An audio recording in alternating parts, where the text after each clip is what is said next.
Ah, vous êtes là? Bah écoutez, ça tombe très bien.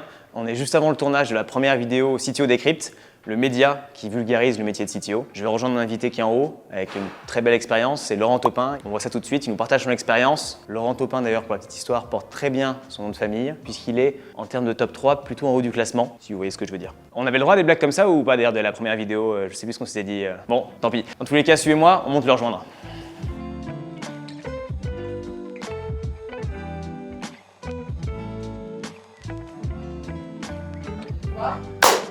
Incroyable. T'as vu comment c'est bien? Ça, c'est. On a eu raison de s'entraîner, hein, franchement. L'action, on est quand même vraiment pas mal. Eh ben, bienvenue sur CTO Decrypt, l'émission qui décrypte, qui vulgarise le métier, les enjeux de Chief Technical Officer. Avant de commencer du coup l'émission, simplement une petite parenthèse, cette vidéo est sponsorisée par CoCTO, dont je suis le fondateur, donc ça aide un petit peu quand même. Très rapidement, en fait, CoCTO, c'est un service de recrutement de CTO à temps partagé. Et pour ça, on bosse avec une communauté de CTO indépendants avec qui on fait ce matching. Et du coup, dans CTO Decrypt, on reçoit plusieurs CTO indépendants. Aujourd'hui, Laurent, très content de t'avoir parmi nous. Salut Hugo. Est-ce que tu connais le principe, le concept de l'émission CTO Decrypt? Bah écoute, j'ai voulu me la raconter en arrivant, donc j'ai cherché un peu sur le net, et puis pas de bol, apparemment c'est ta première émission, c'est ça? Donc, ouais, c'est ça. Je peux pas me la raconter, non, je connais pas. En effet, du coup, c'est la première émission. Et CTO Decrypt, du coup, le concept est assez simple. Le but, c'est vraiment de vulgariser le métier de CTO à des gens qui ne sont pas tech. Donc d'expliquer qu'est-ce qu'un CTO, un Chief Technical Officer. Aujourd'hui, on adresse un sujet assez brûlant. La question du jour qu'on va résoudre aujourd'hui, c'est qu'est-ce qu'un CTO en 2023? Autre concept dans l'émission, du coup Laurent, tu vas avoir une note de vulgarisation de 1 à 5, 5 étant vraiment le top travail, c'est-à-dire que tout le monde a compris ce que tu voulais dire, même ma grand-mère qui ne capte rien à ce qui se passe. Ça je l'aurais pas. Ça... à l'opposé, du coup, 1 étant personne n'a rien compris, même moi j'ai rien compris, même Vincent qui est le développeur de ton équipe ne t'a pas compris, donc on est vraiment sur un niveau très très bas. C'est moche. C'est moche. Laurent, tu auras 2 notes, la mienne que je donnerai en fin d'émission en fonction voilà, du ressenti, qu'est-ce qui aurait pu se passer, et puis la note de vous, le cher public finalement. N'hésitez pas d'ailleurs en commentaire à me dire si vous n'êtes pas d'accord avec mes remarques, donnez votre notation en commentaire et puis on fera une moyenne et ça donnera du coup 2 notes. La mienne, c'est les publics et normalement on devrait tomber sur quelque chose d'à peu près objectif. Cool, donc je fais le baptême du feu. C'est ça, exactement. C'est comme ça qu'on démarre. On a une série de questions qu'on va passer en revue, ça permettra d'aborder un peu ce sujet du CTO en 2023. Et pour commencer, peut-être la première question sur ta présentation, l'expérience, etc. Moi, ce que je peux faire, c'est une phrase qui te décrit et après je te laisserai compléter. On va voir si t'as bien fait tes devoirs. Voilà, ouais. Du coup, j'ai pas trop fait mes devoirs parce que du coup, j'ai vraiment juste une phrase. Travail minimum pour moi. Du coup, pour moi, Laurent, tu as été CTO justement dans différentes boîtes, dans différentes expériences à ce niveau-là, et notamment une expérience assez marquante où tu as été CTO d'une boîte, tu es arrivé au début, vous étiez 2, et quand tu es parti, vous étiez 1800. Donc on parle à ce moment-là d'un passage à l'échelle, on peut le dire d'un scale. Et voilà la façon dont tout simplement je résumerai en fait ton profil si je devais te donner une phrase. Et Laurent, je te laisse compléter. C'est exactement ça. Je ne vais pas m'attribuer toutes ces fleurs-là parce que la boîte a vachement grandi. Je me suis occupé de la partie tech. On a démarré, on était une poignée sur une table Ikea dans un studio dans Paris. C'est presque le scénario du garage. C'est presque le scénario du garage. On est dans un cliché. J'ai vécu plusieurs vies et dans cette boîte, c'était super intéressant parce que dans l'étape de la vie d'une société comme ça, d'une start-up qui devient une scale-up, tu fais plusieurs métiers. C'est-à-dire que tu démarres un petit peu au début, on est 3, tu nettoies ton bureau, tu t'occupes du PQ, enfin voilà, c'est la technique. Hein, ça fait partie de... Ouais. Et puis petit à petit, ça grandit et puis il faut accompagner ça. C'était un super apprentissage, j'ai vécu vraiment plusieurs vies dans cette boîte-là. Bah écoute, ça me permet de faire peut-être la transition même avec peut-être la première question, Laurent. Ouais. Quels ont été les clichés que tu as pu pas mal entendre, pas mal vivre en tant que CTO? Bon, on connaît tous le cliché de l'informaticien boutonneux avec les lunettes rafistolées au scotch. C'est ça. D'ailleurs, je vois que tu as enlevé le scotch. J'ai enlevé le scotch pour enlever. Ça, non, parce que je voulais pas non plus que ce soit trop cliché. Puis j'ai pas la chemise à carreaux. Ouais. Tu as eu aussi l'ermite barricadé chez lui, tu vois, avec les volets fermés. Tu le dis à personne, mais j'en ai connu. Ça existe pour de vrai. Et en fait, aujourd'hui, ça dépend vraiment à qui tu parles. Pour les gens qui connaissent pas le boulot, ce qu'on voit le plus, c'est que aujourd'hui, dans l'informatique, on fait un peu nous divague. C'est un peu des stars. Ouais, c'est un peu des stars. Ils veulent tout pour rien. Il y aura toujours des clichés, il en faut. Puis ça nous fait rigoler. C'est ça. Après, un peu cette partie un peu sur les clichés. Finalement, un CTO, des fois, on met quand même plein de choses derrière. On ne sait pas trop ce que c'est. À quoi ça sert? Ça, c'est la question qui tue. Attention, on part dans une notion de vulgarisation, donc au moindre faux pas, Laurent, je suis sur 5 pour l'instant et... Non, là c'est chaud parce que je sais déjà pas l'expliquer à mes parents, alors arriver à vous vulgariser, ça va être tendu. En vrai, tu as plusieurs sortes de CTO. En fait, je me rends compte qu'on confond de plus en plus le mot CTO et le métier du CTO. Tu as plusieurs CTO et tu as plusieurs étapes du CTO. Tu as le CTO qui démarre dans une startup, qui finalement est un très bon développeur, qui est multi-compétences, qui sait faire plein de choses. Il est là pour accompagner la croissance de la startup, mais il est vraiment les mains dedans. Ce genre de CTO-là, je trouve que c'est un abus de langage. Je pense qu'on devrait plutôt, alors si on veut rester dans les appellations à l'anglaise, on devrait l'appeler plutôt Head of ou VP, parce que c'est pas encore le métier de CTO. Le boulot de CTO, c'est être capable de comprendre la technologie, gérer de la technologie, avoir une vision technologique, mais tu as aussi un métier de communication qui est un métier où il va falloir que tu saches parler à tes équipes, donc ça veut dire que tu connais ton métier, mais que tu saches vulgariser ton métier auprès des gens qui ne comprennent pas, donc auprès du comité de direction, auprès du métier, auprès des clients. C'est un vrai boulot de com parce que tu dois être un peu un traducteur universel, tu dois faire des RH parce qu'il faut que tu gères tes équipes, tu dois être un financier parce qu'il va falloir que tu gères ton budget et que tu prévois ton budget. Voilà, c'est multi-compétences un CTO. Tu as parlé à l'instant de plusieurs mots, peut-être VP, Head of. Est-ce qu'on n'est pas en train de passer peut-être à 4, à 3 de vulgarisation? Est-ce qu'on a perdu peut-être une partie de l'audience? Je ne sais pas, mais c'est possible. Je me permets du coup de buzzer sur ce buzzer qui sera ma main du coup. On avait regardé notamment un article de TechRox, d'ailleurs coucou Noémie si tu nous écoutes, qui résume un peu des niveaux un peu de CTO, qui peut servir un peu de base et ça peut être intéressant peut-être d'en parler, de dessiner même si t'es partant. Ouais, alors je vais te faire un petit schéma. Ah bah c'est pour faire style, je sais me servir d'une tablette. Quand on parle de CTO, on est dans le cœur du métier. Bon alors, on dit aujourd'hui qu'il y a 4 niveaux de CTO. Donc tu as le niveau 0 qui en fait représente le début d'un CTO. C'est-à-dire que c'est toi qui codes, tu es cofondateur d'une startup et tu vas gérer de 0 à 5 personnes. En général, tu es hands-on, c'est-à-dire que toi aussi tu codes. Tu as le niveau 1. Très belle flèche d'ailleurs. Ouais, je suis assez doué en flèche, j'ai remarqué ça. Là, tu gères de 5 à 15 personnes. En général, ici, tu es plutôt lead dev. Tu vois, c'est-à-dire que tu commences vraiment à avoir un rôle de manager. Quand tu étais sur 0,5, bon, c'est plus du copinage, on bosse un peu ensemble, on est tous à peu près au même niveau. 5 à 15 personnes, tu commences à avoir un rôle de manager, tu commences à avoir un rôle de lead. Et à partir de ce moment-là, en général, tu commences à avoir plus ou moins un bras droit qui se dessine et qui sera probablement un futur manager lui aussi. Niveau 2, en vrai, c'est à partir de là que commence le rôle du CTO. Là, tu es de 15 à 50 personnes. Tu commences à devoir t'organiser d'une façon différente et tu vas avoir des métiers différents qui vont commencer à se gérer. C'est là où tu vas vraiment t'éclater dans ton rôle de CTO. Tu vas avoir souvent des DevOps, c'est ceux qui gèrent la partie qu'on ne voit pas du tout dans le développement, la partie infrastructure. Et puis tu vas avoir des devs, peut-être sur plusieurs projets, donc peut-être plusieurs équipes de devs. C'est là que tu commences vraiment à avoir ton rôle. Niveau hands-on, hands-off, comment tu situes un peu le...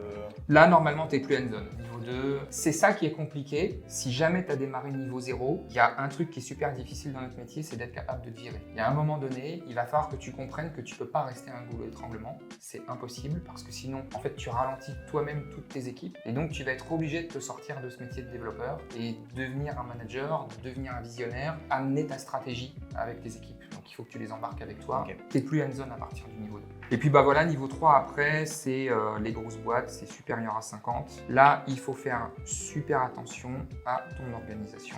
On notera du coup le dessin du panneau attention qui est encore une fois tout pourri. Je vais pas vous mentir.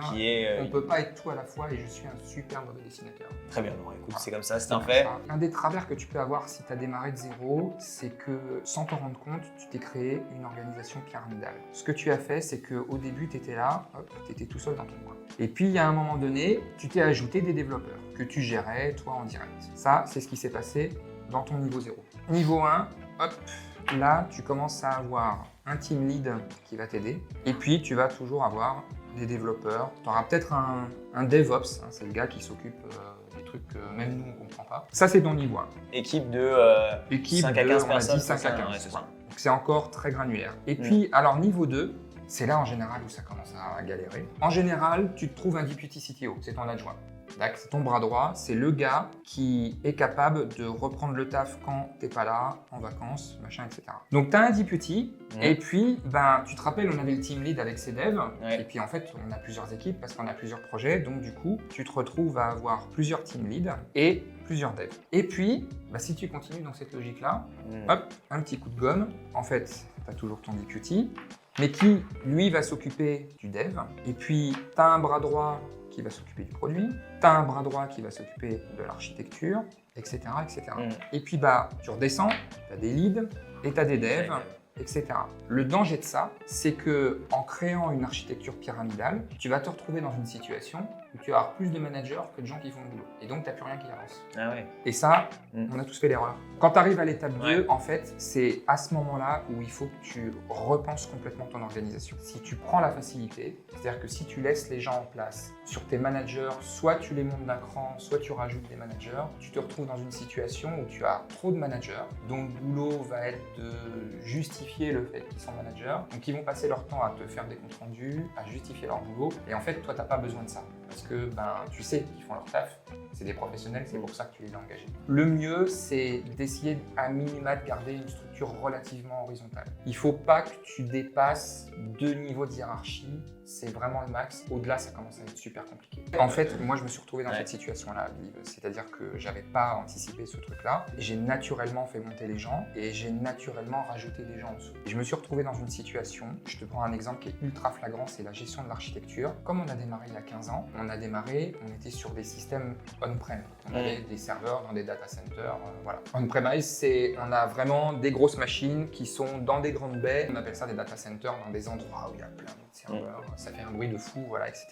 C'est des vraies machines en fait. On-premise, ça veut dire que c'est toi qui gères tes machines, c'est des gros ordinateurs qui sont prévus pour ça. On a démarré on-prem, puis on a vu arriver le cloud, et donc petit à petit, on a commencé à migrer. On était dans une situation où en fait, notre infrastructure était gérée par 5 personnes, et ça marchait très bien. L'équipe a grandi, et puis on a rajouté des managers, et puis des managers de managers, etc. Et au final, on s'est retrouvé dans une situation où il y avait 40 personnes pour gérer l'infrastructure, mais c'était toujours la même infrastructure. Et en fait, du coup, ça n'avançait plus du tout. Parce qu'en réalité, tu étais vachement plus agile à 5, il y avait beaucoup plus d'idées, les gens connaissaient parfaitement bien leur métier. La bonne résolution, c'est de couper dans le tas et de se dire, on redevient agile, et hop, on se crée des petites teams de 5 personnes. Et si on revient du coup aussi sur le sujet du coup CTO dans sa globalité, on parlait du coup de l'évolution, etc. On parlait des clichés. Est-ce qu'il y a un langage, est-ce qu'on peut dire qu'il y a des gens qui parlent le CTO finalement?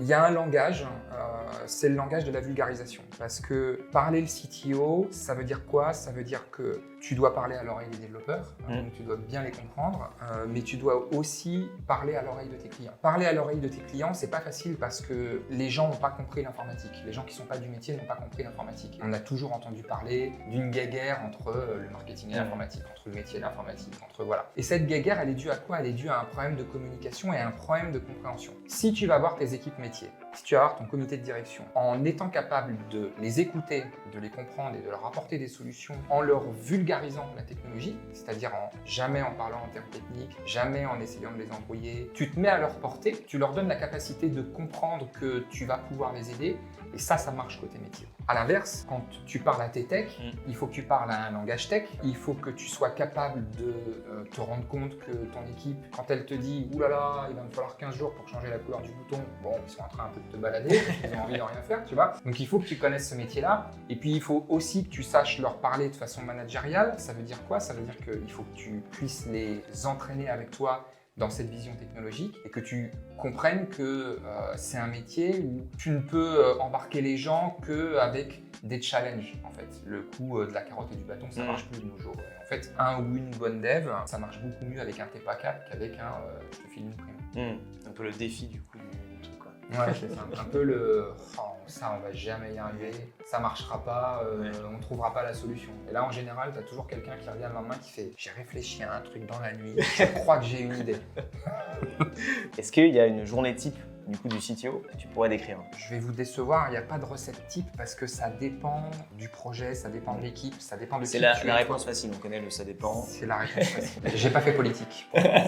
Je vais te partager la mienne. C'est ma méthode de travail, mais ça ne veut pas dire que c'est une méthode qui fonctionne avec tout le monde. Ça dépend vraiment, encore une fois, de la personnalité de chacun. Moi, je suis un peu un diesel. J'ai besoin de préchauffer un peu la machine. Donc, le matin, je fais ce que j'appelle les trucs à faible valeur ajoutée. Je regarde les mails, je fais de l'administratif, voilà, les trucs qui ne nécessitent pas trop de cerveau. Ensuite, en général, j'enchaîne sur 1 ou 2 daily. Alors, un daily, c'est une mini-réunion, 5 minutes, avec tes équipes. Tu parles des sujets du jour et tu essayes de résoudre les petits problèmes du jour. Et puis après, selon les projets, je vais aller parler au métier, aux équipes, etc. J'essaye beaucoup de limiter les réunions parce que je trouve que c'est complètement inutile, ça fait perdre énormément de temps. Je suis un petit peu comme toute la mouvance du moment où on dit qu'il ne faut pas faire de réunion si ça peut être résolu par un mail, et moi j'adore ce principe-là. Et il y a une règle que je me suis imposée, c'est que le vendredi, je dédie ce jour-là à ma formation personnelle. Parce que en fait, je pense qu'un bon CTO, c'est un opportuniste de la technologie. Et pour être un opportuniste de la technologie, il faut que tu continues de t'informer, que tu continues de te former et que tu continues de tester. Le vendredi, je coupe les mails, je coupe le téléphone et je suis sur mon ordi comme un développeur. Je teste les nouvelles technos, je regarde, je me forme pour voir si éventuellement il n'y a pas un truc qui pourrait m'intéresser dans les projets du moment ou les projets futurs. Voilà. Ok. ChatGPT par exemple. ChatGPT en ce moment, évidemment, t'imagines bien que j'ai même joué avec ChatGPT 4. Ouais, le machine learning, donc l'apprentissage profond, l'intelligence artificielle.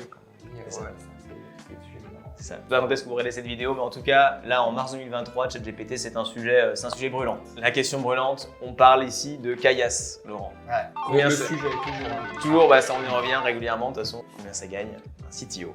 Je te fais une réponse de Normand ou en vrai, un CTO, la fourchette elle est super large. Tu te rappelles de notre super beau schéma? Comment l'oublier? Il est magique. Ça dépend si tu parles du CTO niveau 0 ou du CTO niveau 3, 4, 5, 12. On va dire que la moyenne, allez, quand tu débutes, tu es autour de 80-90K. La moyenne, elle est à 120-150K, mais après, tu vois, si tu t'appelles Werner Vogels, que tu es le CTO d'AWS, je pense qu'on doit parler de centaines ou de millions. Ouais. C'est vraiment super large. Et puis en plus de ça, un CTO, c'est pas juste un salaire. En règle générale, tu as 3 choses qui rentrent dans ce qu'on appelle le package. C'est tu as un salaire fixe, tu as un variable sur ton objectif et tu as des actions. Voilà, ce qui est pas mal en soi. Et du coup, un peu lié à ce sujet-là aussi, de ton expérience, quelle va être du coup peut-être la compétence clé côté CTO? Qu'est-ce qui va vraiment ressortir comme finalement, même dans l'évolution du rôle, etc. Quelle est la compétence qui va ressortir pour toi en tant que CTO? La communication, on en parlait, je pense que dans un rôle de CTO, c'est-à-dire quand tu as passé le cap de ne plus être un développeur, la compétence clé, c'est vraiment la communication sous toutes les formes. C'est ce que je t'expliquais, c'est-à-dire que c'est comment tu parles au métier, comment tu parles à ton comité de direction, comment tu parles à tes équipes techniques. Et en fait, tu es obligé d'adapter ton langage en fonction de tes équipes parce que les DevOps ont une façon de penser qui est différente de tes développeurs, qui est différente de tes équipes produits. Là, on reste dans le rôle du CTO, management CTO. C'est pas non plus la même façon de communiquer avec tes clients, c'est pas la même façon de communiquer avec ton métier et puis avec ton comité de direction. Parce que en fait, quand tu t'adresses à ton responsable marketing, il faut que tu essayes de comprendre ce que fait ton responsable marketing. Si tu dois aider tes RH, il faut que tu comprennes les RH. Tu dois aider le CEO, la finance, etc. Donc ouais, tu es vraiment multicasquette. Si on peut donner aussi un conseil pour les boîtes qui vont chercher leur CTO, comment est-ce que du coup elles peuvent essayer de se dire ok, mais quel CTO il me faut, à quel moment, etc. Ça dépend à quel moment tu en es dans l'étape de ta société. Si tu es en train de créer ta boîte et tout, va chercher un bon dev et essaye de le faire monter en compétences. Si tu es dans une phase de deuxième, troisième levée de fonds, très souvent ce que tu vas vouloir aller chercher, c'est un CTO qui a déjà cette expérience-là et qui va pouvoir t'accompagner dans la croissance de ta boîte. En tant que CEO, cette fois-ci, c'est-à-dire en tant que dirigeant de la société, il faut que tu te poses aussi la bonne question. Souvent, tu vas être un petit peu bousculé par tes investisseurs qui vont te dire, si jamais tu ne l'avais pas fait, il faut un CTO. Débrouillez-vous, il faut trouver un CTO. Tu dois te poser la bonne question, c'est est-ce que j'ai besoin d'un CTO super capé, c'est-à-dire qui va m'accompagner, qui a déjà eu cette expérience d'accroissement de la société et qui peut m'accompagner avec son expérience? Est-ce que cette personne-là, tu en as besoin 100% du temps ou est-ce que tu en as besoin à temps partagé? C'est ça qu'il faut se poser comme question parce que si tu es une petite boîte, que ton équipe technique, elle fait une quinzaine, une vingtaine de personnes et que tu vas chercher un CTO dans une grosse structure en te disant il va m'aider à scaler et que ça scale tranquille, en fait, ton CTO, il va s'ennuyer. Personne va y trouver son compte. Toi, tu vas le payer super cher pour qu'il bosse une journée et demie, et puis lui, il va s'ennuyer parce que le reste du temps, il va se dire je sers à rien. S'il est intelligent, il va venir te voir en disant les copains, je sers à rien, on arrête là. Si il est capable de prendre cette décision-là et que le CEO aussi, il peut aussi être un CTO à temps partagé. Il peut aussi dire voilà, le mieux c'est on bosse ensemble 2 jours par semaine, et puis je vais bosser aussi pour d'autres boîtes. Mon expérience ailleurs. Je précise quand même que je n'ai pas payé Laurent qui dit ça. Non. C'est quelque chose qui est une vérité. Voilà, on s'arrange à la fin. Oui, non, c'est à côté là. Voilà. Aujourd'hui, on disait justement qu'est-ce qu'un CTO aujourd'hui en 2023 ? Une des pistes qu'on peut avoir pour cette réponse, c'est la question de se dire toi, ça fait plus de 15 ans que tu as été CTO chez Believe, tu as vu plusieurs choses arriver. Est-ce que le rôle a évolué du coup pendant ces 15 années ? Le rôle n'a pas évolué. Tu fais toujours le même métier. Tu gères de la technologie, tu apportes ta vision, tu amènes de la stratégie, tu fais de la finance et tu gères des équipes et des gens. Ce rôle-là, il n'a pas bougé. Ce qui évolue constamment, c'est ce dont tu te sers, c'est la technologie. Et c'est pour ça que je te disais avant qu'il fallait être opportuniste de la techno. Tu dois toujours constamment être à l'écoute de ça parce que ça évolue super vite. Enfin, tu vois, on parlait de ChatGPT tout à l'heure, ça a été une révolution en une poignée d'années. Mais si je reprends mon expérience juste sur Believe, par exemple, comme je le disais, on a démarré, on allait nous-mêmes mettre les serveurs dans les baies parce que le cloud, tel qu'on le connaît aujourd'hui, ça peut paraître fou, mais le cloud, ça n'existait pas à cette époque-là. Donc, on a dû être malin, on a dû trouver, inventer des technos. Et puis, quand le cloud est arrivé, on a commencé à regarder ça d'un œil en se disant ça pourrait être intéressant. C'était trop cher pour ce qu'on faisait, donc on n'a pas fait ce choix-là. Et puis, à un moment donné, c'est devenu super intéressant. On s'est dit là, ça devient cool. On a commencé à le tester sur un sujet, puis 2, puis 3, etc. Et puis, on a évolué. Et puis, on a travaillé sur tout ce qui concerne le traitement de données avec du cloud, avec un certain type de méthode qui était arrivé à ce moment-là. Et puis, ce certain type de méthode, on l'a fait évoluer parce que d'autres nouvelles fonctionnalités sont arrivées, etc. Donc, en fait, il faut que tu sois opportuniste et il faut que tu gardes toujours en tête qu'il y a un moment où ta technologie va arriver face à un mur. Et ce mur-là, tu dois l'anticiper en étant opportuniste. Une question qui peut être pas mal pour aussi ouvrir un peu le débat et ouvrir les chakras sur le CTO, etc. C'est simplement qu'est-ce que sera le métier de CTO dans le futur ? Ça rejoint un peu la question d'avant et la réponse que je t'ai faite avant. C'est-à-dire que le rôle du CTO dans le futur, ça va être de rester à l'écoute de ce que tu fais dans ton métier. Parce que j'ai vachement parlé de la techno. Bon, en même temps, je suis CTO, c'est normal, mais tu as aussi le management. Tu vois, on parlait d'évolution tout à l'heure. Dans le management, on a eu aussi beaucoup d'évolution. Avant l'informatique, on la faisait avec ce qu'on appelle un cycle en V, c'est-à-dire qu'on partait d'un projet et puis on le déroulait jusqu'à ce qu'il arrive au bout. Dans 1 an, 2 ans, 3 ans, tu n'en voyais jamais le bout. Et puis est arrivé le concept de l'agilité et puis est arrivé des concepts lean. Enfin voilà, ça s'adapte. Ton rôle de CTO dans le futur, c'est de toujours t'adapter et de toujours essayer des nouvelles choses. C'est beau comme conclusion, Laurent. Ce que je te propose de faire aussi, c'est peut-être un petit débrief justement à chaud, comme ça, des notes. Tu vas avoir ma note Exactement, j'ai pu prendre quelques notes justement sur un peu ce que tu me racontais. Et je pense qu'on peut avoir ce moment, lancer le moment décryptage. On a fait quand même un beau parcours, pas mal de sujets abordés dans leur globalité, des définitions qui ont été reprises. Alors j'étais un peu déçu d'un sujet, des fois je te coupais pour dire peut-être. Ouais, heureusement, parce que voilà. J'ai galéré un peu, t'as vu. Ouais. On est revenu quand même sur des sujets intéressants. Très très bon point. Le schéma pour moi qui fait que quand même ça donne une bonne trame. Et puis je dessine tellement bien. Là-dessus des points aussi. Alors, utilisation de différentes couleurs. C'est pour donner de la couleur dans la vie. C'est super important. On reste pas sur du noir. Et c'est pour ça que dans la moyenne, si je fais un peu le total des points, au début j'étais un peu parti et descendu un peu peut-être à 3 à un moment donné, remonté grâce au schéma à 4 et je pense qu'on finit sur, avec la conclusion et tout sur peut-être un 4,5 sur 5 pour moi. Mais je suis peut-être un peu biaisé parce que je suis là, on discute, etc. Donc n'hésitez pas à dire si vous êtes d'accord avec moi dans les commentaires, quitte à être un peu voilà, clivant, etc. Et à mettre votre note et puis du coup on verra un peu si vous partagez mon point de vue et si Laurent est un bon vulgarisateur finalement du CTO. Est-ce que tu as un mot de la fin, Laurent, pour conclure un peu cette vidéo, cette première vidéo de CTO Décrypte ? Merci pour cette invitation, c'était rigolo. J'adore vulgariser. C'était un exercice super sympa. Si on veut te suivre, Laurent, est-ce qu'il y a un moyen ou si on veut te contacter, si jamais tu ta vidéo, il y a des gens qui sont intéressés ? Sur LinkedIn, ça s'affiche ici. C'est ça. Tout en description, on verra. On met des trucs un peu de partout. Ça s'affiche là. Ça s'affiche là. Parfait, Laurent, merci. Un plaisir d'avoir fait cette vidéo ensemble. Pareil. Et j'espère à biantot pour de nouvelles aventures. Avec grand plaisir. On va se boire un café du coup. Allez, on va boire un café. Là, tiens, l'argent du coup, tu disais pour le. Oui, voilà. c'est un